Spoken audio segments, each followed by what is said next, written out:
நண்பர்கள் அனைவருக்கும் வணக்கம். இன்னைக்கு நம்ம அந்த வீடியோல தமிழகத்தில் நாளை மீண்டும் பல மாவட்டங்களில் கனமழை என்ற தகவல் வெளியாகியுள்ளது. ஸோ அதை பத்தி தான் இப்ப நம்ம பார்க்க போறோம். சென்னை வானிலை ஆய்வு மையம் வெளியிட்டிருக்கக்கூடிய செய்தி குறிப்பில் தென்னிந்திய பகுதிகளின் மேல் வளிமண்டல மேலடுக்கு சுழற்சி நிலவுகிறது. இதன் காரணமாக இன்று முதல் ஆகஸ்ட் 16ஆம் தேதி வரை தமிழகம், புதுச்சேரி, காரைக்கால் பகுதிகளில் ஓரிரு இடங்களில் லேசானது முதல் மிதமான மழை பெய்யக்கூடும். தமிழகத்தில் ஒரு சில இடங்களிலும் புதுவை மற்றும் காரைக்கால் பகுதிகளிலும் இடி மின்னலுடன் கூடிய லேசானது முதல் மிதமான மழை பெய்யக்கூடும். இன்று ராணிப்பேட்டை, திருவண்ணாமலை, கள்ளக்குறிச்சி, பெரம்பலூர், கடலூர், அரியலூர் மற்றும் சிவகங்கை ஆகிய மாவட்டங்களில் ஓரிரு இடங்களில் கனமழை பெய்ய வாய்ப்புள்ளது.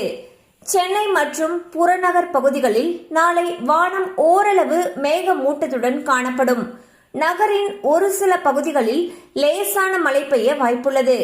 தென் தமிழக கடலோர பகுதிகள், மன்னார் வளைகுடா மற்றும் குமரி கடல் பகுதிகளில் நாளை முதல் ஆகஸ்ட் 14ஆம் தேதி வரை சூறாவளி காற்று மணிக்கு 40 முதல் 50 கிலோமீட்டர் வேகத்திலும் இடையிடையே 60 கிலோமீட்டர் வேகத்திலும் வீசக்கூடும்.